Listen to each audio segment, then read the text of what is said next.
والنساء واتقوا الله الذي تساءلون به والأرحام إن الله كان عليكم رقيبا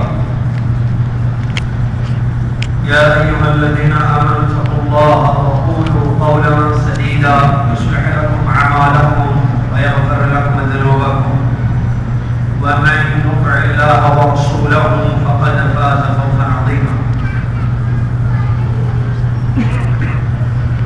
قال الله سبحانه وتعالى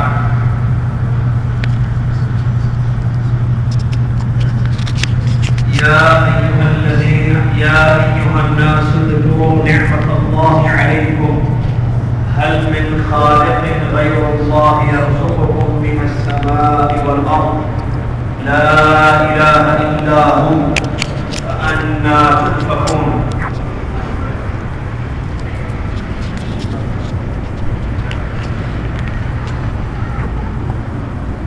وقال جل وعلا يا أيها الناس أنتم الفقراء إلى الله والله هو الغني الحميد. في الحديث القدسي عن عياض رضي الله عنه عن النبي صلى الله عليه وسلم أنه قال يقول الله عز وجل إني خلقت عبادي حنفاء فاجتالتهم الشياطين وحرمت وحرمت عليهم ما أحللت لهم وأمرتهم أن يشركوا بي ما لم أنزل به سلطانا رواه مسلم. تمام تعریفیں ہر قسم کی بڑائی اور کبریائی ایک اللہ وحدہ لا شریک کے لیے ہے، جو اللہ تبارک و تعالی ساری انسانیت کا خالق، ہر ایک کا مالک، ہر چیز کا وہی معبود، عبادت کے لائق ہے، اس کے سوا کوئی بندگی اور عبادت کے لائق نہیں ہے. سبحان اللہ ما اعظم شأنہ، سبحان اللہ وبحمدہ، سبحان اللہ العظیم. اس کے بعد درود السلام ہو امام الانبیاء محمد الرسول اللہ صلی اللہ علیہ وسلم کی ذات گرامی پر، کہ جن کو اللہ تبارک و تعالی نے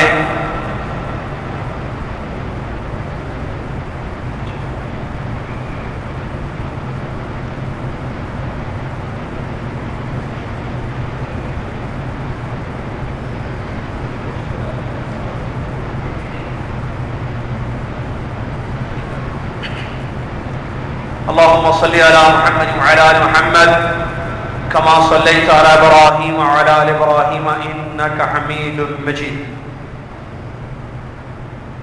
حمد اور صلاۃ کے بعد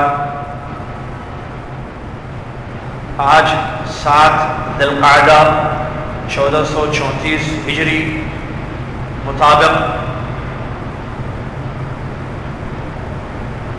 13 سپٹمبر 2013 عیسوی بعد نماز جمعہ مسجد عزیزیہ میں خطبے کا خلاصہ آپ کی خدمت میں پیش کیا جا رہا ہے. آج جس موضوع پر ہمارے خطیب صاحب نے خطبہ دیا وہ ہے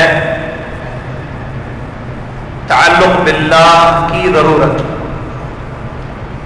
دلوں کو اللہ سے جوڑنے کی ضرورت. معزز سامعین اور حاضرین، اللہ تبارک و تعالیٰ نے دل کو پیدا کیا اور اس دل کو جسم میں ایک خاص امتیازی مقام حاصل ہے. اگر کوئی اس حصے کو ٹھیک کر لے تو سارا جسم صحیح کام کرتا ہے، اور اگر دل خراب ہو جائے تو پھر اس کا اثر پورے اعضائے جسمانی پر پڑتا ہے. تو گویا کہ انسان کا دل اس کے جسم کا اصل حصہ ہے، اور دل کو عربی میں قلب کہتے ہیں. اور عربی زبان میں قلب یقلب یا قلب پلٹنے کے معنی میں آتا ہے، بدلنا، پلٹنا، کیونکہ دل پلٹتا رہتا ہے۔ سمی القلب لتقلبہ، یہ کہا گیا کہ دل کو قلب اس لیے کہا گیا کیونکہ یہ ایک جگہ نہیں رہتا، یہ پلٹتا رہتا ہے۔ انسان کی کامیابی اس میں ہے کہ اس دل کو اللہ سے جوڑ دے۔ اگر وہ دل کو اللہ سے جوڑ دے، اگر وہ دل کو اللہ سے جوڑ دے گا تو پھر اللہ کی اطاعت اور فرمانبرداری ہوگی، زبان پر اس کا ذکر ہوگا، دماغ اللہ کے بارے میں سوچتا رہے گا، ہاتھ اور پیر سے اللہ کی فرمانبرداری عبادت ہوتی رہے گی۔ اس طریقے سے اس کی دنیا پرسکون ہوگی، امن و امان والی زندگی گزارے گا۔ مرنے کے بعد بھی اللہ تبارک و تعالیٰ کے یہاں اس دل کو جوڑنے کا اجر اور ثواب بہتر طریقے پر پائے گا۔ اور اگر انسان نے اپنے دل کو غیر اللہ سے جوڑ دیا تو پھر اس کا خمیازہ، خسارہ، نقصان نہ صرف دنیاوی زندگی میں ہوگا بلکہ اخروی زندگی میں بھی اس کا خسارہ اس کے ذمہ آئے گا۔ ناکام اور نامراد دونوں زندگیاں اس کی ہو جائیں گی۔ اگر ہم اپنے دلوں کی حالتوں پر غور کریں تو معلوم ہو جائے گا کہ میرا اور آپ کا دل کیا اللہ سے جڑا ہوا ہے یا غیر اللہ سے جڑا ہوا ہے۔ آج کے خطبے کا لب لباب یہی ہے کہ ہم اپنے دلوں کو اللہ سے جوڑیں اور اپنے گھر والوں کی تربیت ایسی ہی کریں کہ ہمارے دل اللہ سے جڑ جائیں، تو پھر زندگی میں کیسا بھی مرحلہ کیوں نہ آ جائے، خوشی کا موقع ہو تب بھی ہم اللہ کو نہیں بھولیں گے، مصیبت اور مشکلیں ہوں تب بھی ہم اللہ کو یاد کریں گے، لپکیں گے اس کی طرف متوجہ ہوں گے۔ پوری زندگی ہمارے اقوال و اعمال، ہمارا ظاہر و باطن ٹھیک ہو جائے۔ یہ کامیابی کے لیے بہت زیادہ ضروری ہے۔ لیکن اگر ہم نے دوسری راہ اختیار کی کہ دل کو غیر اللہ سے جوڑ دیا، اور اس کی تفصیل ہے غیر اللہ سے جوڑنا کیا مطلب، یا تو دل قبر والوں سے لگا ہوا ہے، یا تو دل انسان کا کسی لڑکی سے جڑا ہوا ہے، کسی عورت سے اس کا تعلق ہو گیا ہے، اب ہمیشہ اس کے بارے میں وہ سوچتا ہے، یا تو دل مال سے جڑا ہوا ہے، ہمیشہ مال کو حاصل کرنے کے بارے میں اس کی سوچ اور فکر ہوتی ہے، یا تو دل کسی پوسٹ یا کسی منصب کو پانے کے لیے لگا ہوا ہے، ہم نے اس سے اس کا تعلق قائم کر دیا ہے، تو اب ہمیشہ اسی کے بارے میں وہ دل سوچے گا، پھر جد و جہد، محنت اسی کو پانے کے لیے کی جائے گی۔ معزز سامعین، اللہ تبارک و تعالیٰ نے انسان کی فطرت ایسی بنائی ہے کہ وہ اللہ کو بھولتا نہیں ہے کبھی۔ اللہ کی ضرورت ہر انسان کو ہمیشہ ہے۔ اس خطبے کی اگر کوئی آیت ہم کہیں، آیتیں بہت بڑی نہیں، لیکن ایک آیت میں سمجھتا ہوں کہ یہ خطبے کا موضوع قرار پا سکتی ہے، اور وہ سورہ فاطر کی آیت ہے۔ اللہ تبارک و تعالیٰ فرماتا ہے، یا ایھا الناس، اے دنیا کے لوگوں، انتم الفقراء الی اللہ، تم سب اللہ کے محتاج ہو، واللہ هو الغنی الحمید، اور اللہ تعالیٰ بے نیاز اور تعریفوں والا ہے۔ اس آیت کریمہ میں یہ خبر دی گئی ہے کہ دنیا کے ہر انسان کو اللہ کی ضرورت ہے، ہر انسان فقیر ہے۔ انتم الفقراء، فقر اور فاقہ کی معنی، فقیر کا معنی ضرورت مند، جس کو ضرورت ہے، بہت زیادہ ضرورت ہے۔ مسکین سے بھی زیادہ جس کی ضرورت ہوتی ہے اس کو فقیر کہا جاتا ہے۔ لفظ دیکھیے اللہ نے کہا انتم الفقراء۔ زکوٰۃ جو 8 قسم کے لوگوں کو دی جاتی ہے، ان میں پہلا لفظ یا پہلے لوگ، پہلی قسم کے وہ ہیں فقیر۔ انما الصدقات للفقراء والمساکین، صدقے کس کو دیے جائیں گے، زکوٰۃ کس کو دی جائے گی، فقیر کو اور مسکین کو، اور باقی کے مزید افراد کا ذکر کیا گیا۔ تو علماء نے فقیر اور مسکین کے درمیان جو فرق بتایا ہے اہل علم میں، وہ یہ ہے کہ دونوں میں بھی، بلکہ 8 قسم کے لوگوں کو ضرورت اور حاجت ہوتی ہے جو زکوٰۃ کے مستحقین ہیں، لیکن فقیر سب سے زیادہ کنگال، سب سے زیادہ محتاج، سب سے زیادہ ضرورت مند، مسکین بھی ضرورت مند ہے، مسکین بھی ضرورت مند ہے، لیکن فقیر اس سے زیادہ احوج ہے، اس سے زیادہ محتاج، اس سے زیادہ ضرورت مند ہے۔ اور یہاں اللہ تبارک و تعالیٰ نے وہ لفظ استعمال کیا، وہ لفظ میں انتم الفقراء یا ایھا الناس، ساری انسانیت سے خطاب، سارا عالم، ساری دنیا اللہ کی محتاج ہے، اور اللہ کسی کا محتاج ہے، غنی ہے، بے نیاز ہے، سب کو اللہ کی ضرورت، اللہ کو کسی کی ضرورت نہیں۔ تو جب ضرورت اللہ کی ہم سب کو ہے تو پھر کیوں نہ دل اللہ سے جوڑ لیے جائیں، کیوں نہ دل اللہ سے جوڑ لیے جائیں؟ وہ ہمارا خالق ہے، وہ ہمارا مالک ہے۔ آدمی کی فطرت دیکھیے، ضرورت تو سب کو ہے نا۔ جب خوشی کا عالم ہوتا ہے، اچھی حالت میں ہوتا ہے، اللہ کو بھول جاتا ہے۔ جب مشکل آتی ہے، مشکل دور کرنے والا اللہ، مصیبتوں سے نجات دینے والا اللہ، پریشانیوں کو مٹانے اور ہٹانے والا اللہ، تو وہاں وہ اللہ کو یاد کرتا ہے۔ یہ انسان کی فطرت ہے، جیسا کہ قرآن میں اللہ تبارک و تعالیٰ نے اس کی خبر دی ہے۔ اللہ الذی خلقکم ثم رزقکم، اللہ ہی کی ذات ہے جس نے تمہیں پیدا کیا، پھر تمہیں روزی دی، اور تمہیں موت دیتا ہے، پھر تمہیں زندہ کرے گا۔ کیا اللہ کے سوا غیر اللہ میں سے جن کو تم اللہ کی عبادتوں میں ملاتے ہو کوئی یہ کام کر سکتا ہے؟ سبحانہ و تعالی عما یشرکون، اللہ کی ذات پاک اور بلند ہے ان تمام چیزوں سے جو لوگ شریک کرتے ہیں۔ یا ایھا الناس اذکروا نعمت اللہ علیکم، اے لوگو اللہ کی نعمتوں کو اپنے اوپر یاد کرو۔ هل من خالق غیر اللہ، کہ اللہ کے سوا کوئی اور خالق ہے جو آسمان و زمین سے تمہیں روزیاں پہنچاتا ہے؟ لا الہ الا اللہ الا هو فانا تؤفکون، اللہ کے سوا کوئی عبادت اور بندگی کے لائق نہیں ہے۔ مشرکین کے شرک کو، اہل مکہ کے شرک کو اللہ نے بیان فرمایا۔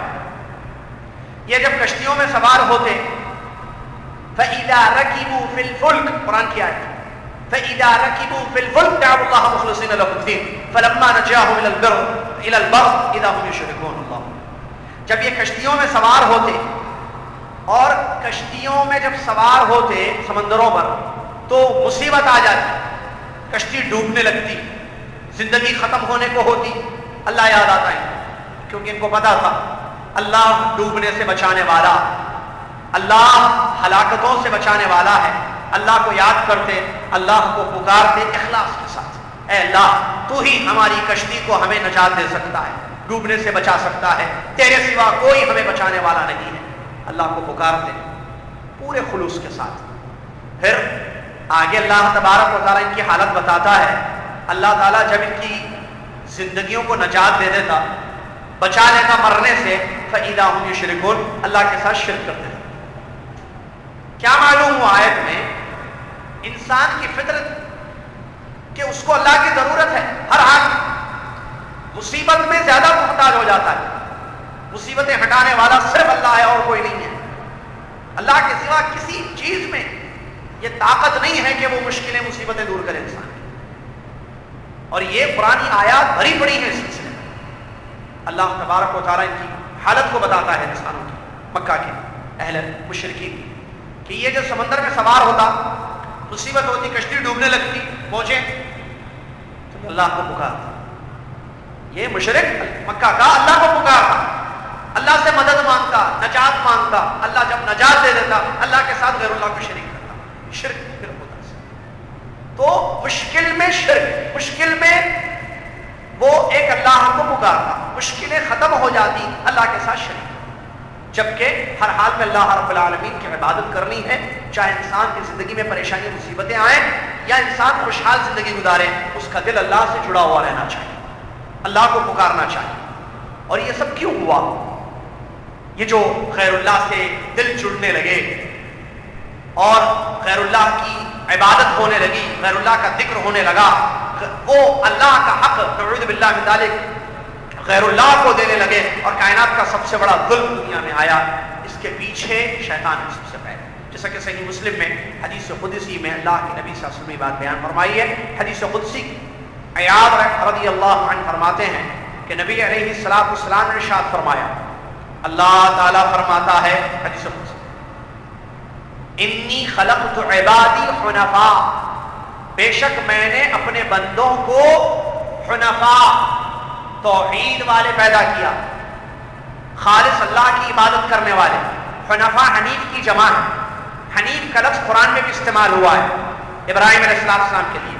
عربی زبان میں حنیف کہتے ہیں شرک سے بیزار ہو کر، شرک کو چھوڑ کر ایک اللہ کی عبادت کی طرف لپکنا، غیر اللہ سے تعلقات ختم کر کے اپنا تعلق اللہ سے جوڑنا، اس کو حنیف کہتے ہیں۔ ایسا کام کرنے والا حنیف، جو شرک چھوڑتا ہے، نہیں کرتا شرک، غیر اللہ سے تعلقات ختم کرتا ہے، اپنا تعلق اپنا دل اللہ سے جوڑتا ہے اور ایک اللہ کی عبادت کرتا ہے، اس کو کہتے ہیں حنیف۔ تو اللہ تعالیٰ فرماتا ہے میں نے بندوں کو ایسے پیدا کیا تھا، غیر اللہ سے تعلقات نہیں تھے ان کے۔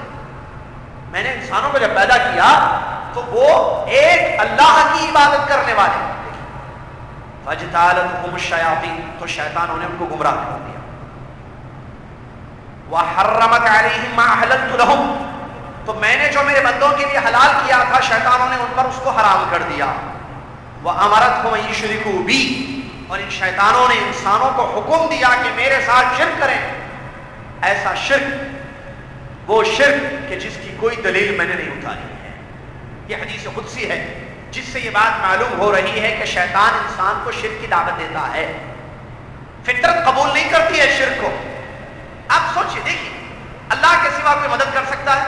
نہیں، پھر انسان غیر اللہ سے کیوں مدد مانگ رہا ہے؟ شیطان کر رہا ہے۔ تھوڑی دیر، اللہ کے سوا کوئی ہے جو نفع و نقصان کا مالک ہے؟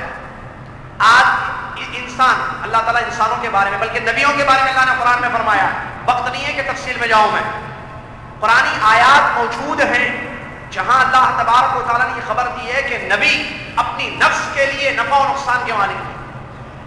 جو انسان اپنے نفس کے لیے کسی نفع یا نقصان کا مالک نہ ہو، وہ آپ کے لیے نفع و نقصان کا مالک کیسے ہو سکتا ہے؟ نہیں ہو سکتا، یہ سچ ہے۔ اور انسان کی فطرت یہی ہے، انسان اپنی فطرت کو تلاش کرے۔ کوئی ہے جو فائدہ پہنچا سکتا ہے اللہ کے سوا؟ نہیں۔ کوئی ہے جو مصیبتوں اور مشکلوں سے بچا سکتا؟ نہیں۔ لیکن انسان غیر اللہ کی طرف جا رہا ہے، کیوں؟ شرک، یہ اس حدیث میں شیطان شرک کی دعوت دے رہا ہے۔ رزق کا مالک کون ہے؟ اولاد کون دیتا ہے؟ کسی سے بھی پوچھیے، اس سے بھی جو دایا ہے مدار کو درگاہ جاتا ہے اولیاء سے مانگنے کے لیے، قبر والوں سے، اس سے پوچھیے بھائی ایک بات بتائیے سچے دل سے، اولاد کا مالک کون ہے؟ کون اللہ اولاد دیتا ہے؟ اللہ ہی دیتا ہے۔ تو پھر ادھر کیسے چلے؟ نہیں، ان کے تھرو جا رہی ہے شیطان۔ دیکھیں، ہم ان کے ذریعے جا رہے ہیں، یہ اللہ کے زیادہ قریب ہیں، تو اللہ تعالیٰ اپنے جو زیادہ قریب لوگ ہیں ان کی جلدی سنتا ہے۔ ہم دور ہیں، گنہگار ہیں، ہماری اللہ نہیں سنتا ہے جلدی۔ یہ جو غلط فہمیاں، یہ تعویلیں جو بٹھا دی گئی ہیں عوام کے ذریعے کہ رسی چاہیے پانی نکالنے کے لیے، چھت پر جانے کے لیے سیڑھی درکار ہے، کسی بڑے آدمی تک اپنی بات پہنچانے کے لیے راستے میں جو ہوتے ہیں چھوٹے چھوٹے لوگ، یا اس کے سیکریٹری، اس کا سیکریٹری، یا فلاں فلاں، ان لوگوں کے واسطوں سے ہم اپنی بات کو اس ذمہ دار تک پہنچا سکتے ہیں۔ ایسے ہی اللہ کے قریب بھی کچھ لوگ ہوتے ہیں جو اولیاء ہیں، بزرگ ہیں، نیک لوگ ہیں، ہم ان کے ذریعے اللہ تک پہنچیں گے تو جلدی ہمارا مسئلہ حل ہو جائے گا۔ یہ جاہل کے دماغ میں بٹھا دیا گیا۔ اسلام نے علم حاصل کرنے کی ترغیب دی ہے، اس علم کی بہت اہمیت ہے۔ کیوں؟ اس لیے کہ جب انسان علم حاصل کرے گا تو اس کو معلوم ہوگا کہ یہ واسطے وسیلوں کے ساتھ جو شرک ہوتا ہے یہ غلط ہے، شرک حرام ہے، یہ شرک ہے، یہ توحید ہے، علم سے بات، یہ سنت ہے، یہ بدعت ہے، یہ صحیح ہے اور یہ غلط ہے۔ اچھے برے کی تمیز ہوگی علم سے، لیکن شیطان نے انسان کو علم سے دور رکھا، جہالت پہ باقی رکھا اور ان کو مختلف راستوں سے گمراہ کرتا ہے اور شرک تک پہنچاتا ہے، کیونکہ شیطان کو معلوم ہے آدمی شرک کر کے مرے گا، جہنم میں جائے گا، اور یہ قرآن و حدیث سے ثابت ہے یہ بات۔ تو شیاطین انسان کو ان کی فطرتوں کے خلاف اس قسم کے کام کرواتے ہیں جو شرکیاں ہیں، اور اس میں غور کیجئے، اصل جو بیس ہے وہ یہ ہے غیر اللہ سے دل جڑے ہوئے ہیں۔ اللہ اکبر، دلوں کو غیر اللہ سے جب جوڑ دیا جائے تو آدمی پھر اسی کی طرف لپکے گا، اسی کی طرف توجہ ہوگی، اسی کا ذکر ہوگا، زبان پر اسی کا ذکر، دل میں اسی کی یاد، دماغ اسی کے بارے میں سوچے گا۔ کس کے؟ غیر اللہ کے بارے میں، کیونکہ دل غیر اللہ سے جڑے ہوئے ہیں۔ لہذا ضرورت اس بات کی ہے کہ ہم اپنے دلوں کو غیر اللہ سے ختم کریں، دلوں کو اللہ سے جوڑ لیں۔ اللہ تعالیٰ قرآن میں فرماتا ہے وَإِذَا، دیکھیں دوسری آیت سورہ لقمان کی، وَإِذَا غَشِيَهُم مَّوْجٌ كَالظُّلَلِ دَعَوُا اللَّهَ مُخْلِصِينَ لَهُ الدِّينَ فَلَمَّا نَجَّاهُمْ إِلَى الْبَرِّ فَمِنْهُم مُّقْتَصِدٌ وَمَا يَجْحَدُ بِآيَاتِنَا إِلَّا كُلُّ جَبَّارٍ كَفُورٍ۔ اسی طریقے سے نبی علیہ السلام کی سیرت طیبہ کا ہم مطالعہ کرتے ہیں تو معلوم ہوتا ہے کہ اللہ کے نبی علیہ السلام نے اپنے دل کو اللہ سے جوڑا اور اپنی امت کو تعلیم دی کہ وہ بھی اپنے دلوں کو اللہ سے جوڑے. مشکل وقت ہو، مصیبت کی گھڑی ہو، ایک اللہ کو یاد کیا جائے، ایک اللہ سے مدد مانگی جائے، کیونکہ اللہ تبارک و تعالیٰ کے سوا کوئی انسانوں کی مدد کرنے والا نہیں ہے. اللہ کے نبی علیہ السلام کی زندگی میں جب پریشانیاں آتی، مصیبت آتی، تو اللہ کے نبی علیہ السلام اپنی حاجت کو، اپنی ضرورت کو اللہ کے حضور پیش کرتے. اور یہ مشہور دعا اللہ کے نبی علیہ السلام کی ثابت ہے، اس بات کو بتاتی ہے، اللہم انی اشکو الیک ضعف قوتی، اے اللہ میں تیری طرف اپنی کمزوری کی شکایت کر رہا ہوں، یعنی میں بڑا کمزور ہوں، اللہ میری قوت زیادہ نہیں ہے، وقلت حیلتی، اور میرے جو ساز و سامان ہیں وہ بھی بہت کم ہیں، اور لوگ جو سازشیں کر رہے ہیں مجھے یا میری دعوت کو مٹانے کے لیے، اس پر میرا زور نہیں چل سکتا ہے. اے اللہ تو کمزوروں کا رب ہے، تو میرا رب ہے، تو مجھے کسی کے حوالے نہ کرنا، میں کسی ایسے دشمن کے حوالے نہ کرنا کہ جس کے ہاتھ پہ میرا معاملہ چلا جائے اور وہ مجھے ختم کر دے. اور اے اللہ میں اگر تو مجھ سے ناراض ہے تو اے اللہ ہم تجھ کو راضی کرنے کی کوشش کر رہے ہیں. اے اللہ میں تیری مدد مانگتا ہوں اور تیری مدد کے بغیر کوئی کام نہیں بن سکتا ہے. اے اللہ تو میری مدد فرما، تیرے سوا کوئی مدد کرنے والا نہیں ہے. یہ معنی اس حدیث میں اس دعا میں بیان کیا گیا ہے. معلوم یہ ہوا ہمارے لیے جو اسوہ بنا کر بھیجے گئے محمد رسول اللہ صلی اللہ علیہ وسلم، ان کی زندگی میں جب کبھی پریشانیاں آئیں انہوں نے اللہ کے در کی طرف متوجہ اپنے آپ کو کیا، اللہ کو پکارا. اور اس کی مثال یہ ایک دعا ہے، اور بہت سارے واقعات ہیں، جنگوں کے واقعات بالخصوص آپ دیکھیں غزوہ بدر کے وقت کیسا معاملہ ہوا. 313 یا 312 یا 314 صحابہ بے ہتھیار، بغیر کسی ہتھیار کے اللہ کے راستے میں لڑنے کے لیے نکل گئے، اور سامنے سے جو کافروں کا لشکر آنے والا تھا مٹانے کے لیے اسلام کو، وہ پوری تیاری کے ساتھ تھا. ان کے پاس قوت تھی، تعداد بھی تھی، قوت بھی تھی. اور یہاں تعداد بھی زیادہ نہیں اور قوت بھی نہیں. اللہ کے نبی علیہ السلام نے کیا کیا؟ حدیث پڑھیے، واقعہ پڑھیے سیرت میں معلوم ہوتا ہے. نبی علیہ السلام اپنی ہاتھ پھیلا دیے اللہ کے حضور، اللہ سے مدد مانگنا شروع کر دیا. اے اللہ ہم تیرے لیے تیری بات پر عمل کرتے ہوئے نکلے ہیں، یہ جماعت نکلی ہے مسلمانوں کی، اگر یہ مٹ جائے گی، کافر اگر ان کو ختم کر دیں گے، کل تجھ کو پکارنے والا کوئی نہیں ہوگا، تجھ سے مدد مانگنے والا کوئی نہیں ہوگا. اے اللہ ہماری مدد کر. اے اللہ ہماری بالکل بہت زیادہ گڑ گڑا کر اللہ تبارک و تعالیٰ سے مدد مانگی. اتنا جیسا کہ حدیث میں آتا ہے کہ آپ کی چادر مبارک آپ کے جسم اطہر سے نیچے گر گئی. ابو بکر صدیق رضی اللہ عنہ تشریف لاتے کہتے ہیں بس کیجیے اللہ کے نبی صلی اللہ علیہ وسلم، اللہ تعالیٰ ہمیں ضائع نہیں کرے گا، اللہ آپ کی دعا ضرور قبول کرے گا، اللہ کی مدد ضرور آئے گی. مدد آئی یا نہیں آئی؟ فرشتے اترے لڑنے کے لیے. دل جب اللہ سے جڑ جاتے ہیں تو کیسے کیسے اللہ کی مدد آتی ہے. دیکھیے غیب سے اللہ کی مدد آئی.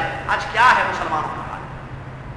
آج کیوں اللہ کی مدد ہمارے ساتھ نہیں؟ ہمارے دلوں کا عالم دیکھیں، ہمارے دل کے اللہ سے جڑے ہوئے ہیں. اللہ کی محبت ہر چیز سے بڑھ کر ہمارے دلوں میں ہے، اللہ کا ادب ہر چیز سے بڑھ کر ہماری زندگیوں میں ہے. اللہ کا حق ہم اللہ کو دے رہے ہیں یا غیر اللہ کو دے رہے ہیں؟ سجدے کس کا حق ہے؟ نظر و نیاز کس کا حق ہے؟ دعائیں کس کا حق ہے؟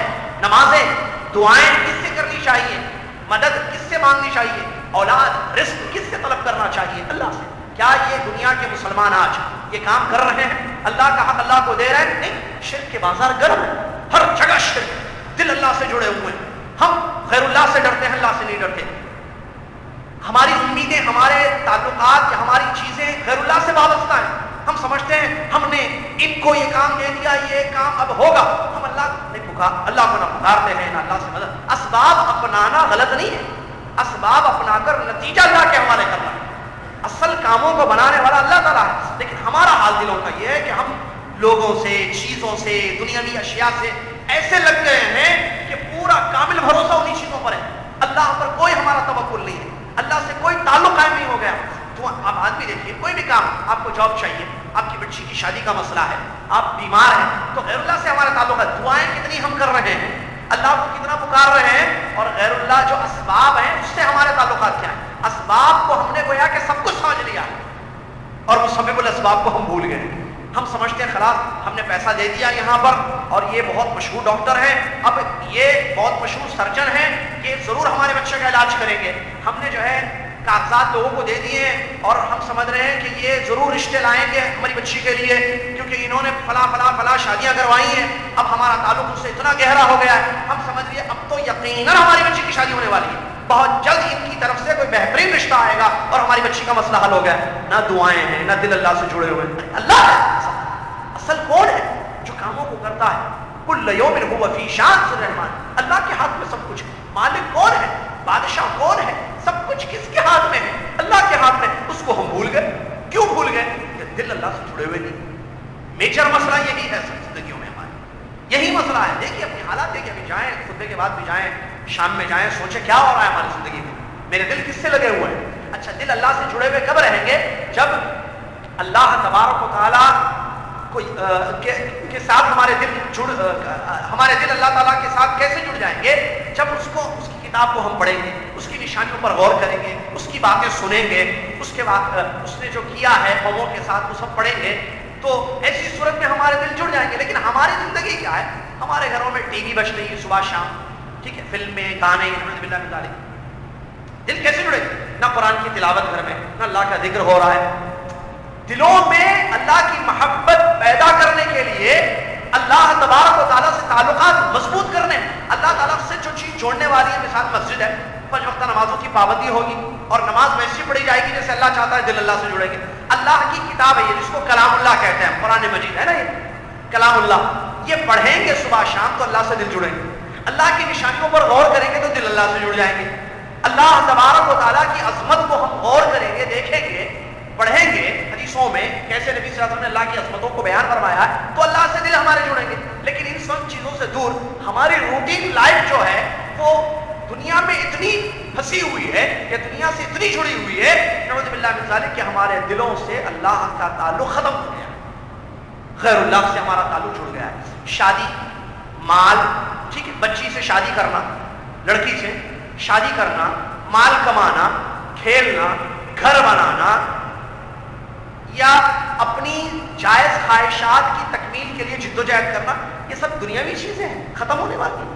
اس سے دل کو پورا جوڑ لینا کہ آدمی کا دل جڑا ہوا ہے، مثال طور پہ لڑکی سے، میں کروں گا تو چاچا کی بیٹی سے کروں گا، اب اس کا دل چاچا کی بیٹی سے ایسا لگا ہوا ہے کہ وہ اس سے عشق تک پہنچ گیا، نعوذ باللہ من ذالک۔ اب وہ اور یہ دونوں کا دل ایسے جڑا ہوا ہے کہ اللہ سے تعلق ہی نہیں ہے۔ دیکھیے شادی اللہ تبارک و تعالیٰ جس سے چاہے گا اسی سے ہوگی، لیکن میں چھوٹی چھوٹی مثالیں دے رہا ہوں۔ اب اس لڑکے کا دل اس لڑکی سے ایسا جڑا ہوا ہے کہ وہ اس نے گھر میں یہ اعلان کر دیا ہے، میں کروں گا تو اسی سے شادی کروں گا، ورنہ میں کنوارا زندگی گزاروں گا۔ اب اس کے لیے جدوجہد، اس کے لیے کوشش، بات چیت، وہ یہ سب کچھ کر رہا ہے، نہ نماز کی فکر، نہ دعا کی فکر، نہ قرآن پڑھتا ہے، نہ اللہ کو یاد کرتا ہے۔ کیوں؟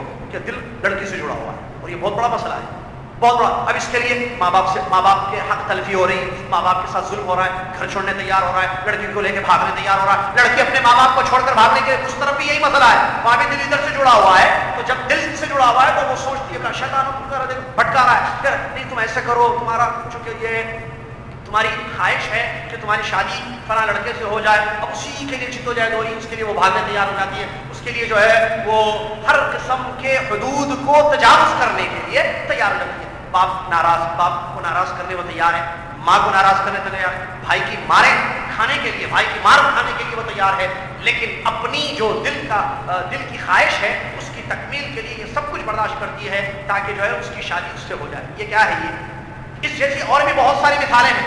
یہ دل غیر اللہ سے جڑا ہوا ہے، ورنہ دل اگر اللہ سے جڑا ہوتا تو اللہ کی تقدیر پر ایمان ہوتا، اللہ تعالیٰ جو چاہے گا وہی ہوگا، میں جو چاہتا ہوں نہیں ہوتا۔ یہ کب ہوگا؟ جب دل اللہ سے جڑے ہوئے، لیکن دل غیر اللہ سے جڑے ہوئے۔ وما تشاؤون الا ان یشاء اللہ، ہم جو چاہیں گے وہ نہیں ہوتا، اللہ جو چاہتا ہے وہی ہوتا ہے۔ یہ عقیدہ کب آئے گا؟ جب دل اللہ سے جڑے ہوئے رہیں گے۔ اسی طریقے سے رزق کا مسئلہ ہے، آپ کا کام ہے پڑھائی کیجئے، سی وی آگے بھیجیے، کوشش کیجئے، انٹرویو دیجئے، رزق جتنا اللہ نے آپ کی مقدر میں لکھا ہے اتنا آپ کو ملے گا، لیکن تعلق دل کا اسی سے جڑا ہوا ہے۔ اب اس کمپنی میں تھوڑا سا وہ کرنے، یہ کرنے، پیسے کھلانے، ویسے کھلانے، ان کو پارٹیاں دینے تاکہ میری نوکری آپ اس میں لگوا دیں، اسی طریقے سے جاب مل جائے اس آپ کی بہترین کمپنی میں، اس کے لیے پورے واسطے یہ اسباب استعمال کرتا ہے، اس پر کامل ٹیک لگا دیتا ہے، اللہ کو بھول جاتا ہے، نہ اللہ کو یاد کرتا ہے، نہ اللہ کو پکارتا ہے، نہ اللہ سے مدد مانگ رہا ہے، تو کیسے دل اللہ سے جڑے گا؟ یہ حال ہے۔ اسی طریقے سے کسی انسان کی کوئی بھی خواہش ہے، کہ وہ جو ہے فلاں جگہ فلاں ایریا میں کوئی زمین بنانا چاہتا ہے, کوئی بڑی بلڈنگ بنانا چاہتا ہے, کوئی چیز بنانا چاہتا ہے, اتنا پیسہ اس کو کمانا ہے, ایک ٹارگیٹ اس نے اپنی لائف میں رکھا ہے تاکہ میں مر بھی جاؤں تو میرے بچے خوب کھا پی کر اچھی زندگی گزارے. اب اس پیسے کمانے کے سلسلے میں اس کا دل مال سے ایسا جڑا ہوا ہے کہ اس مال کے حاصل کرنے میں حرام حلال کی تمیز ختم کر دیا ہے, کیسے بھی آئے مجھے چاہیے بس پیسہ. اب اللہ کو ناراض کر رہا ہے, اللہ تعالیٰ نے حرام راستے جو رکھے اس پر چلتا ہے, اپنا مال کو حرام طریقے سے کمانے کی پوری کوشش کر رہا ہے. کیوں؟ کیونکہ دل اس کا مال سے جڑا ہوا ہے. ایسے بہت ساری مثالیں ہیں, لہٰذا ضرورت اس بات کی, یہ سب نقصان والے ہیں, یہ سب نقصان ہے کہ مال آپ کو جنت نہیں دے گا. مال حرام طریقے سے کمائیں گے اللہ کا عذاب آئے گا, دنیا بھی برباد ہو جائے گی, آخرت بھی برباد ہو جائے گی. لڑکی سے حرام طریقے سے شادی کریں گے تو پھر زندگی ازدواجی میرڈ لائف اچھی نہیں گزرے گی. دیکھیے سکسیسفل لائف میرڈ نہیں ہوتی ہیں, اکثر جو بھاگ کر شادیاں یا پٹا کے یا عشق کے ذریعے جو شادیاں ہوتی ہیں وہ کامیاب نہیں ہوتی ہیں, اس میں نقصان ہی نقصان ہوتا ہے کیونکہ وہ اسلام سے ہٹ کر شادی کی گئی ہے. اسی طریقے سے کوئی پوسٹ حاصل کرے یا رزق کے سلسلے میں بھی جو غیر اللہ سے تعلق جوڑ دیا گیا ہے, اس آدمی کی حالت کو دیکھیے, اس آدمی کی رزق کب تک رہے گا؟ جب تک وہ زندہ رہے گا کھائے گا وہ پیسہ, اس کے بعد مرنے کے بعد کہاں اس کو جانا ہے؟ اللہ کے پاس جانا ہے. اس نے دل اللہ سے نہیں چھوڑا, غیر اللہ سے جڑا, اور غیر اللہ اس کی کوئی مدد نہیں کریں گے بھی تو وقتی مدد ہوگی, اس کے بعد سوائے نقصان کے کوئی چیز اس کے ہاتھ لگنے والی نہیں ہے. حدیث کو سماعت فرمائی, نبی علیہ السلام فرماتے ہیں من التمس رضا اللہ بسخط الناس رضی اللہ عنہ وارضى عنہ الناس ومن التمس رضا الناس بسخط اللہ سخط اللہ علیہ واسخط علیہ الناس. اس موضوع سے تعلق رکھنے والی بڑی زبردست حدیث. اللہ کے نبی علیہ السلام فرماتے ہیں جس نے اللہ کی خوشنودی کو تلاش کیا, جو انسان اللہ کو خوش کرنے کی کوشش کر رہا ہے, لوگ ناخوش ہو رہے ہیں اس کو, اللہ کی خوشی درکار ہے اس کو, ٹھیک ہے, لیکن لوگ ناراض ہو رہے ہیں تو اللہ اس سے راضی ہو جائے گا, لوگوں کو بھی راضی کر دے گا. اور جس نے لوگوں کو خوش کرنے کی کوشش کی اللہ کی ناراضگی میں, کتنی بڑی حدیث ہے, لوگوں کو خوش کرنے کی کوشش کی اللہ کی ناراضگی میں, تو اللہ اس سے ناراض ہو جائے گا, لوگوں کو بھی اس سے ناراض کر دے گا. اب یہ اللہ کو خوش کرنے کی کوشش کب ہوگی؟ جب دل اللہ سے جڑ جائے گا. میں نے کہا میجر مسئلہ یہ اصل, جب میرا دل اللہ سے جڑے گا تو میں یہی کروں گا صبح شام کہ میرا رب کس میں خوش ہو رہا ہے. میری بیوی ایک بات بولتی ہے, میری والدہ خوش کہتے ہیں, میرے والد خوش کہہ رہے ہیں, آپ لوگ کوئی مشورہ مجھے دیتے ہیں, میں کیونکہ میرا دل اللہ سے جڑا ہوا ہے, اگر میں نے اپنے دل کو اللہ سے جوڑ دیا تو میں یہ دیکھوں گا کہ آپ لوگوں کی باتیں تو ٹھیک ہے, اللہ خوش ہے گا اس میں, بیوی تو کہہ رہی ہے یہ بات, لیکن بیوی کی بات پر عمل کرنے سے کہ اللہ خوش ہوگا یہ میں دیکھوں گا. کیوں؟ کیونکہ میرا دل اللہ سے جڑا ہوا ہے. جب میرا دل اللہ سے جڑا ہے, میں ہر پوائنٹ پر زندگی کے ہر مرحلے میں, آفس میں, گھر میں, دوستوں کے ساتھ, کہیں بھی کوئی بھی معاملہ زندگی کا ہوگا, میں یہ دیکھوں گا کہ میرے رب کی رضا ہے یا نہیں ہے. بس رب کی رضا ہے تو میں وہ کام کروں گا, رب کی رضا نہیں ہے اس میں, یعنی اللہ خوش نہیں ہوتا, وہ حرام چیز ہے, گناہ کا کام ہے, تو میں نہیں کروں گا.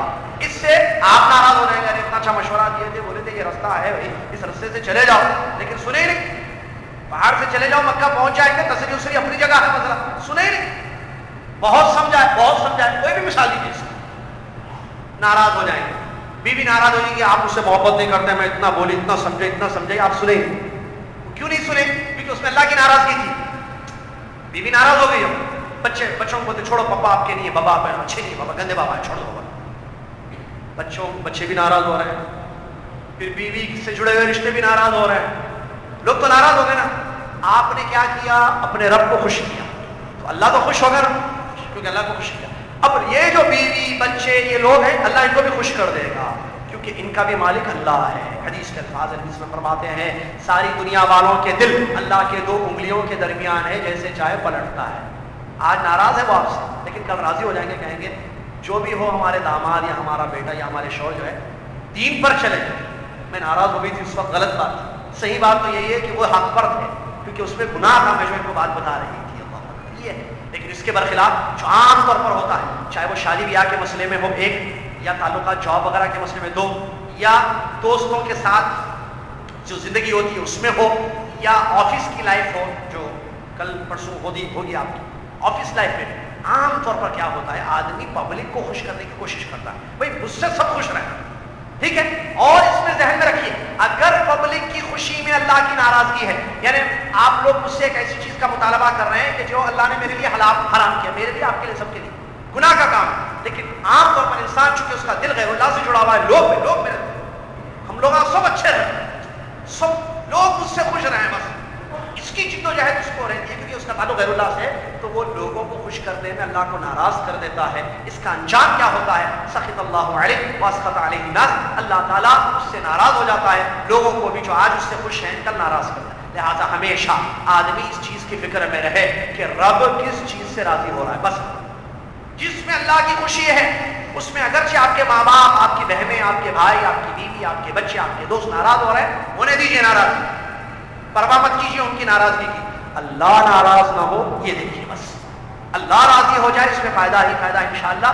سورہ حج کی آیت ہے، اللہ تعالیٰ فرماتا ہے وَمَن يُهِنِ اللَّهُ فَمَا لَهُ مِن مُكْرِمٍ، اللہ جس کو دلیل کر دے اس کو کوئی عزت نہیں دے سکتا ہے. ان اللہ یفعل ما یشاء، بے شک اللہ تعالیٰ جو چاہتا ہے کرتا ہے. ابن قیم رحمۃ اللہ علیہ اس حدیث اس آیت کی تشریح میں بیان فرماتے ہیں آدمی کا تعلق اگر غیر اللہ سے ہو جائے تو اللہ تعالیٰ اسی کے حوالے اس کو کر دیتا ہے اور پھر اس کو دلیل کر دیتا ہے مخلوق کے درمیان. یہ بات اس آیت کی تفسیر میں ابن قیم رحمۃ اللہ علیہ بیان فرماتے ہیں. لہٰذا ذلت و عزت کا مالک اللہ ہے، لہٰذا اللہ تبارک و تعالیٰ کی اللہ کو خوش کرنے کی جدوجہد کی جائے، اللہ کو خوش کرنے کی کوشش کی جائے. اس سلسلے میں ایک واقعہ خطیب صاحب نے بڑا اچھا آج پیش کیا ہے، ایک بہت بڑے شاعر کا. اس شاعر نے بادشاہ وقت کے سامنے شرکیہ اشعار پڑھے، ایسے اشعار پڑھے کہ جس میں اس نے اتنی مدح کی، اتنی تعریف کی بادشاہ کی جو نہیں کرنی چاہیے. جو اللہ کے حکم، جیسے موت و حیات کا مالک اللہ ہے، ہر چیز کا مالک اللہ ہے، تو اس نے بادشاہ کے سامنے ایسے اشعار پڑھے اس کو خوش کرنے کے لیے. بادشاہ کو خوش کرنے کے لیے اس نے بہت زیادہ اشعار پڑھے، جس اشعار میں پورا کفریہ شرکیہ باتیں تھی کہ تم ہی ہو جو انسانوں کو فائدہ بھی پہنچا سکتے ہو، نقصان بھی پہنچا سکتے ہو، تمہارے ہاتھ میں سب کچھ ہے، تم جو چاہتے ہو وہی ہوتا ہے، اور جو تمہارا ہو گیا وہ سب کا ہوگا، جو تمہارا نہیں ہوا وہ کسی کا نہیں ہوگا. اس قسم کی بیکار کی باتیں نعوذ باللہ من ذالک اس شاعر نے پڑھی تو بادشاہ خوش ہو گیا، کیونکہ خوش کرنے والی باتیں تھیں، شرکیہ باتیں تھیں. بادشاہ خوش ہو گیا اور اس کو انعام و اکرام سے نوازا. اس کے کچھ وقت گزرنے کے بعد کوئی ایسا کام شاعر نے کیا جس کا ذکر نہیں کیا گیا خطبے میں، جس سے بادشاہ کو غصہ آ گیا. یہ مثال بہت اہم ہے، سنیے. بادشاہ کو غصہ آ گیا. جب بادشاہ کو غصہ آیا، جو پاور والا ہے، کیا کیا اس نے؟ جیل میں پہنچا دیا، جیل میں ڈالو، پکڑو، قید کر دو اس کو. اور صرف قید ہی نہیں کیا گیا بلکہ کھانا پانی بند کر دیا گیا. اور ذلت کی زندگی وہ شاعر جیل میں کاٹنے لگا.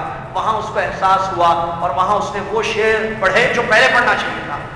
میں نے اپنے دل کو غیر اللہ سے جوڑا تھا، غیر اللہ نے مجھ کو ذلیل کر دیا، برباد کر دیا. اگر میں اس دل کو اللہ سے جوڑ لیتا، خالق کا لفظ شاعر نے پیش کیا شعر میں، اگر میں خالق سے اپنا دل جوڑ لیتا اور اس کو خوش کرنے کی کوشش کرتا تو آج یہ ذلت کی زندگی مجھے نہیں دیکھنے پڑتی. اس واقعے میں عبرت کیا ہے؟ ہم دنیا والوں کو خوش کرنے کے لیے اللہ کی ناراضگی مول لیتے ہیں تو وقتی طور پر سامنے والا یا دنیا کا آدمی آپ سے خوش تو ہو جائے گا، لیکن بعد میں ہو سکتا ہے کوئی ایسا کام آپ کی زندگی میں وہ دیکھ لے جس سے وہ ناراض ہو جائے گا، کیونکہ اس کی رضامندی یا اس کی خوشی آپ کے لیے جنت میں لے جانے والی نہیں ہے، نہ اس کی ناراضگی سے، انسان کی ناراضگی سے آپ کو جہنم ملے گی. اصل جو چیز ہے وہ اللہ تبارک و تعالیٰ کی ذات ہے. لہٰذا انسان اللہ کے بارے میں ہمیشہ سوچے کہ کس طریقے سے میرا رب راضی ہوگا، وہ کون سے کام ہیں جو اس نے میرے لیے حلال کیے ہیں، میں کیسے اس کو خوش کروں، کیسے راضی کروں. اس کی جد و جہد میں زندگی ہوگی تو اللہ خوش ہوگا، دنیا اور آخرت کامیاب گزرے گی، ورنہ سوائے بربادی کے اور کوئی چیز حاصل نہیں ہوگی. اور اللہ تبارک و تعالیٰ قرآن میں ایسی بہت ساری آیتیں بتاتا ہے. قرآن میں بہت ساری ایسی آیتیں ہیں جہاں یہ بات بیان کی گئی ہے جنہوں نے دنیا سے اپنے تعلقات کو جوڑا ان لوگوں کے ساتھ کیسے ہوا، اور جن لوگوں نے اپنے دلوں کو اللہ سے جوڑا اور ایک اللہ کا حق ادا کرتے رہے کیسی اور ان کی کیسی دنیا اور آخرت کی زندگی ان کی کامیاب ہو گئی. اور تاریخ میں بھی ایسی مثالیں ملتی ہیں جیسے غزوہ حنین وغیرہ کی مثالیں خطبے کے آخر میں پیش کیا ہے خطیب صاحب نے کہ کس طریقے سے جب اللہ تبارک و تعالیٰ سے دل جڑے ہوئے تھے اللہ کی مدد آتی رہی، اور جہاں دل غیر اللہ سے جڑ گئے اور خوش ہونے لگے وہاں اللہ تبارک و تعالیٰ کی مدد نہیں آئی، اس لیے کہ اللہ تبارک و تعالیٰ ناراض ہو گیا تھا. تو ایسی مثالیں بھی تاریخ میں ہمیں ملتی ہیں. اور آج بھی جو حالات مسلمانوں کے اس پر نظر ڈالیے آپ، کتنے مسلمان ہیں، تعداد اپنی جگہ، قوت اپنی جگہ ہے، اسباب اگرچہ موجود ہیں بعض علاقوں میں، لیکن اس کے باوجود عمومی طور پر مسلمان عالم کا کیا حال ہے آپ بخوبی جانتے ہیں. اور جب اس کی وجوہات پر ہم غور کرتے ہیں تو ہم کہتے ہیں نہیں کافروں کے پاس ہتھیار ہے، کافروں کے پاس قوت ہے زیادہ، ہمارے پاس اتنی قوت نہیں ہے، ان کے پاس ٹیکنالوجی ہے، ہمارے پاس ٹیکنالوجی نہیں ہے، وہ صاحب آپ کو اگر مارنا چاہے دنیا میں کہیں بھی چھپے رہیں سیدھے آ کے آپ کو مار کے چلا جائے گا، آپ کے پاس والے کو نہیں مارے گا، اتنا پہنچا ہوا ہے وہ۔ اس قسم کی بیکار کی باتیں کرتے ہیں، اللہ کی قوت کو بھول جاتے ہیں، اللہ تبارک و تعالیٰ کی عظمت کو، اس کی شان کو بھول جاتے ہیں۔ ہونا یہ باتیں کیوں نکلتی ہیں؟ کیونکہ دل ایسے جڑے ہوئے ہیں، تو مرعوب زندگی مرعوب سمجھتے ہیں، مرعوب ہو گئے کافروں سے، نہیں ان کے پاس ہم تو کچھ بھی نہیں ہے، ہم تو کچھ بھی نہیں ہے، ہم برباد ہو جائیں گے، دیکھو کافروں کو دیکھو ہر جگہ پکڑ رہے مار رہے، ہر جگہ ڈال رہے، تو ان کا ہی غلبہ ہے دنیا میں، بھائی یہی جو چاہیں گے وہی ہوگا، نعوذ باللہ۔ یہ سب سوچ، یہ سب گفتگو کب ہوتی ہے؟ جب انسان دین سے جاہل ہوتا ہے، اللہ سے دور ہوتا ہے، اللہ سے اس کا تعلق نہیں ہے، اس نے اللہ کو پہچانا نہیں ہے، کیونکہ تعلق نہیں ہے۔ جب تعلق ہوگا تو اللہ کی عظمتوں کو جانے گا، اللہ کی شان کو پہچانے گا، اللہ کی صفات کا علم ہوگا، تو وہ پھر سمجھے گا کہ یہ ظاہری قوتیں معنی نہیں رکھتی ہیں، اصل قوت ایمان کی قوت ہے۔ آج تک جتنی جنگیں اسلام اور کفر کے درمیان ہوئی ہیں، جتنے مار کے آ رہی ہوئی ہیں، آپ غور کریں، قوت کے اعتبار سے مسلمان کافروں سے کم، تعداد کے حساب سے مسلمان کافروں سے کم، لیکن ان کا ایمان قوی تھا، دل اللہ سے جڑے ہوئے تھے، اللہ کی بندگی اور اطاعت اور اس کا حق ان کی زندگی میں تھا، کامیابی نے ان کے قدم چومے، ہر جگہ کامیاب رہے، اللہ نے سربلند رکھا۔ تاریخ پڑھ کے دیکھیے، اسلامی تاریخ پڑھی ہے۔ پرابلم یہ ہے ہسٹری ہم نہیں جانتے نا ہماری، ہم رامائن مہابھارت نعوذ باللہ من ذالک ٹی وی میں دیکھتے ہیں، لیکن ٹی وی میں کوئی ہمیں اسلامی تاریخ بتانے والا چینل نہیں، چینلیں ہیں بھی تو اسلام کے نام پر جو ہے کفر اور شرک کی تعلیم دینے والے چینل ہیں نعوذ باللہ من ذالک۔ اور اسکول میں چلو بھائی بچوں کو اسلامی تاریخ پڑھائی جائے کہ کیسے مسلمان کامیاب زندگی گزارے جب ان کے دل اللہ سے جڑے ہوئے تھے، توحید پڑھائی جائے، فقہ پڑھایا جائے، سیرت پڑھائی جائے، کی تاریخ اسلام ایک سبجیکٹ ہو، ایسا بھی نہیں ہے۔ میں نے اس سے پہلے بھی اشارہ کیا اس مسئلے بھی تھا، اسکولوں کا حال جہاں ہمارا بچہ پڑھ کر باہر نکل کر آتا ہے اور ایک جوان بن کر زندگی گزارتا ہے، وہ چیزیں پڑھ رہا ہے جو اس کے ایمان کو بڑھانے والی نہیں ہے۔ اسلامی تاریخ سے بچے نواقع میں پوچھو، یہ 10th کلاس 7th کلاس کے بچوں سے اسلامی تاریخ کتنی معلوم ہے؟ نہیں معلوم۔ سلف صالحین کی زندگیوں کو کتنا آپ پڑھتے ہیں، کتنا آپ جانتے ہیں، انہوں نے دلوں کو کیسے اللہ سے جوڑا، کیسے ان کی زندگی میں واقعات آئے، کامیابی کیسے ہوئی، نہیں معلوم ہے، دور ہے۔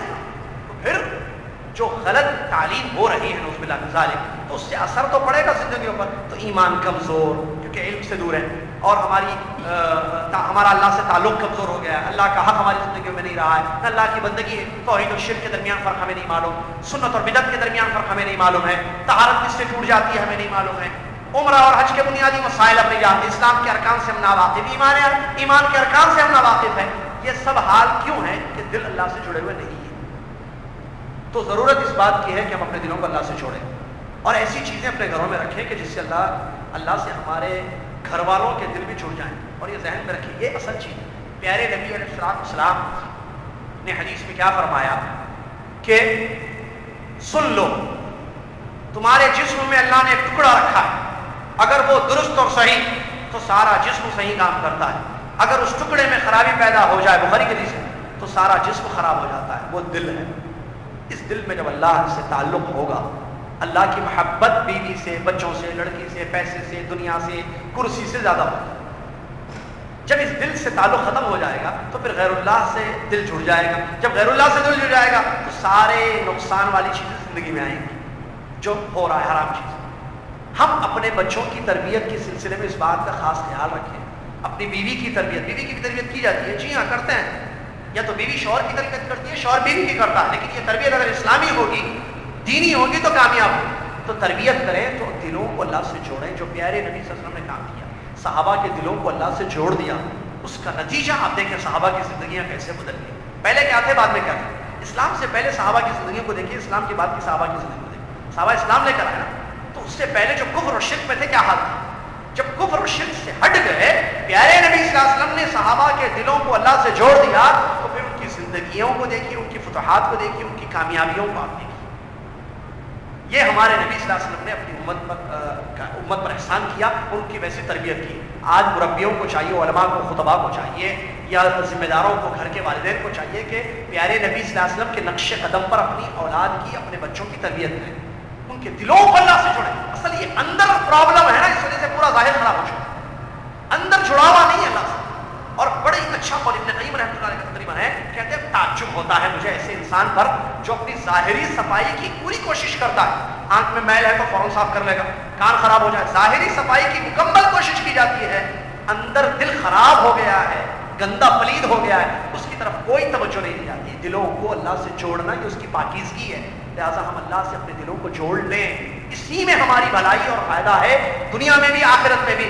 اگر ہم نے یہ کام نہیں کیا تو اس کا نقصان آپ کے سامنے آئے گا، دنیا میں بھی اور آخرت میں بھی۔ اللہ تعالیٰ مجھے اور آپ کو اور دنیا کے تمام مسلمانوں کو اس بات کی توفیق عطا فرمائے کہ ہم اپنا تعلق اللہ سے قائم رکھیں، اللہ کی یاد ہماری زندگی میں ہو، اللہ کی محبت ہمارے دلوں میں ہر چیز سے بڑھ کر ہو۔ اللہ تعالیٰ تجھ سے تعلق ہمارا مضبوط کر دے، گہرا کر دے، اتنا گہرا کہ ہمیشہ ہماری زندگی میں اس بات کی فکر ہو کہ تو کس سے راضی ہوتا ہے، اور غیر اللہ سے تعلقات کو ختم کر دے۔ اللہ تعالیٰ ان سے تعلقات کو ختم کرنے کی توفیق عطا فرمائے۔ تعلقات کو غیر اللہ سے تعلق کا مطلب دل جو جڑا ہوا رہتا ہے، ورنہ اسلامی جو تعلیمات ہے، احکامات ہے، اس پر تو عمل ہے، وہ تو تعلق باللہ کی تفصیل میں چیز آنے والی ہے۔ اللہ تعالیٰ ہم سب کو دلوں کی صفائی کی طرف توجہ دینے کی، خاص توجہ دینے کی توفیق عطا فرمائے۔ اللہ تعالیٰ مسلمانوں کی حالتوں کو بہتر کر دے۔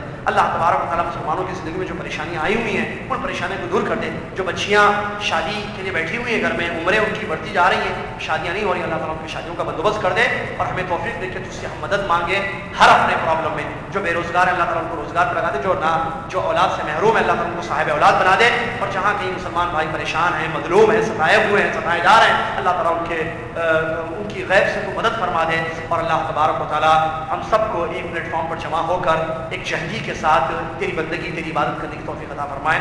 آمین وآخر دعوانا الحمدللہ رب العالمین۔ السلام علیکم ورحمۃ اللہ۔ قبل اس کے کہ آپ تشریف لے جائیں، پچھلے جمعہ ہم نے یہ بات بتائی تھی کہ آپ کے درمیان انشاءاللہ کیسٹ دی جائے گی اللہ کہاں ہے والا مسئلہ، جو بڑا اہم مسئلہ تھا، عقیدے سے تعلق رکھنے والا مسئلہ تھا، تو اس سلسلے میں آپ کے لیے بڑی آسانی کی گئی، بجائے کیسٹ کے الحمدللہ فیس بک پر جو ہمارا پیج ہے، میرا پیج جو ہے اس پر یہ چیز اپلوڈ کر دی گئی الحمدللہ، تو آپ عصر کے بعد جو ہے اس کو چیک کر لیں اور وہاں آپ کو پورا یہ لیکچر مل جائے گا، پوری تقریر مل جائے گی جو اللہ کہاں ہے اس موضوع پر ہے، جس کی تفصیل فیس بک پر جو ہمارا پیج ہے اس پیج پر آپ تشریف لے جائیں عصر کی نماز کے بعد انشاءاللہ، تو آپ کو یہ تقریر مل جائے گی جو بڑی اہم ہے، جس کا وعدہ ہم نے پچھلے جمعہ کیا تھا، اور وہ ہے اللہ کہاں ہے۔ جزاکم اللہ خیر۔ مغرب میں انشاءاللہ قرآن مجید کی آیتیں لے کر ہم آپ کے درمیان آئیں گے، بڑی اہم آیتیں آج بھی ہونے والی ہیں، بڑی زبردست آیتیں ہیں انسان کے بارے میں، اور اللہ تعالیٰ نے کیسے انسان پر حجت کو قائم کر دیا، اس سلسلے میں بڑی زبردست آیتیں سورہ قاف کی انشاءاللہ آج پڑھی جائیں گی انشاءاللہ۔ آپ سے گزارش ہے کہ آپ اسی تعداد کے ساتھ انشاءاللہ مغرب کی نماز میں یہاں تشریف لائیں تاکہ مغرب کے فوراً بعد اس درس کو آپ سماعت کریں۔ جزاک اللہ خیر۔ جانے سے پہلے کفارۃ المجلس پڑھتے ہوئے جائیں آپ، جو کہ سنت طیبہ ہے نبی صلی اللہ علیہ وسلم کی، اور وہ ہے سبحانک اللہم و بحمدک اشہد ان لا الہ الا انت استغفرک و اتوب الیک۔